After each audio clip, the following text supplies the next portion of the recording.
मेरे प्यारे बच्चों, हम करने जा रहे हैं एक्सरसाइज 6.2 इंट्रोडक्शन। इस 6.2 इंट्रोडक्शन में क्या पढ़ने वाले हैं, तो इसमें पढ़ेंगे हम बीपीटी थ्योरम और इसका कन्वर्स पढ़ेंगे।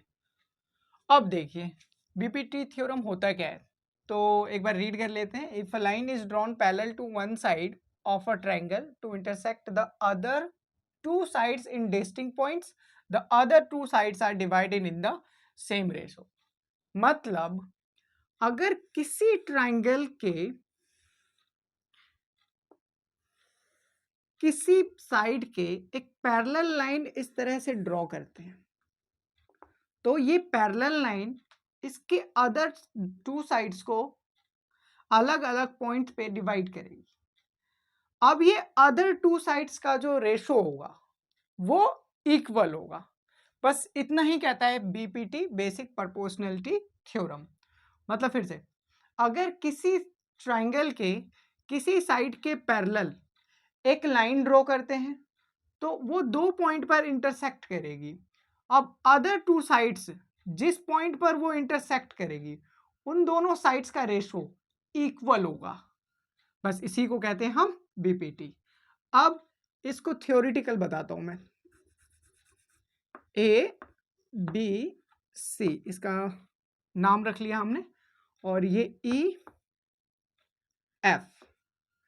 तो यहां क्या है, अगर ई एफ पैरेलल होगा सीबी के, अगर ई एफ पैरेलल होगा सीबी के, तो इस केस में क्या होगा, जो इन दोनों साइड्स का रेशो है, इन दोनों साइड्स का रेशो क्या होगा, इक्वल। मतलब आप ये लिख सकते हैं A E upon E C is equals to A F upon F B. बस यही तो है बीपीटी थ्योरम। इसी चीज को तो कहते हैं हम बीपीटी थ्योरम। सिंपल सी चीज है, अगर EF पैरेलल है CB के, तो इस केस में हम कह सकते हैं कि इनका जो साइड का रेशो है वो क्या होगा, इक्वल। अब इसका कन्वर्स क्या होता है, इसका कन्वर्स ठीक इसका अपोजिट होता है। तो देखिए एक बार रीड करते हैं फिर इसको भी समझते हैं।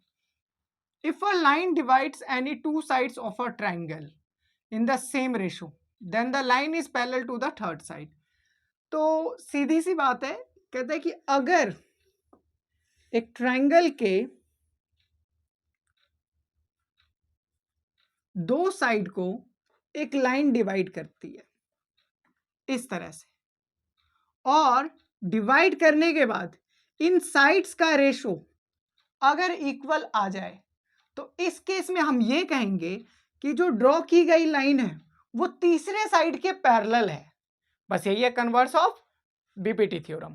अब देखिए इस चीज को थ्योरेटिकल कैसे लिखेंगे। से मान लेते हैं कि ये ट्राइंगल है पी क्यू आर, और हमने जो ये लाइन ड्रॉ करी है इसे मान लेते हैं एम एन। अब अगर यहां पर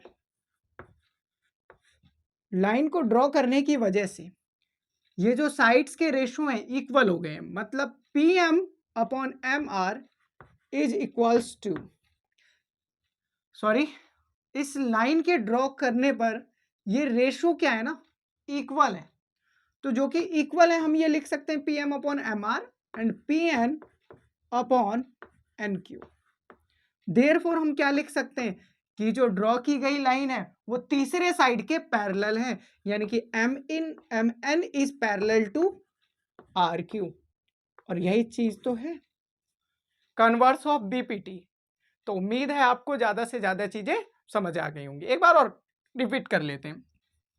देखो बेसिक प्रोपोर्शनैलिटी थ्योरम में जब भी कभी आपको ऐसा फिगर दिया हो, आपसे कहा गया हो कि EF पैरेलल है CB के, तो आपको कुछ नहीं करना, सिंपली इन दोनों साइड्स के रेशियो को इक्वल लिख देना है। और कन्वर्स ऑफ बीपीटी में क्या, अगर आपको दे रखा हो रेशो तो आप क्या करना है, जो तीसरे साइड के जो पैरेलल लाइन है उसको लिख देना है इस तरह से। बस, तो उम्मीद करता हूं आपको ये समझ में आया होगा।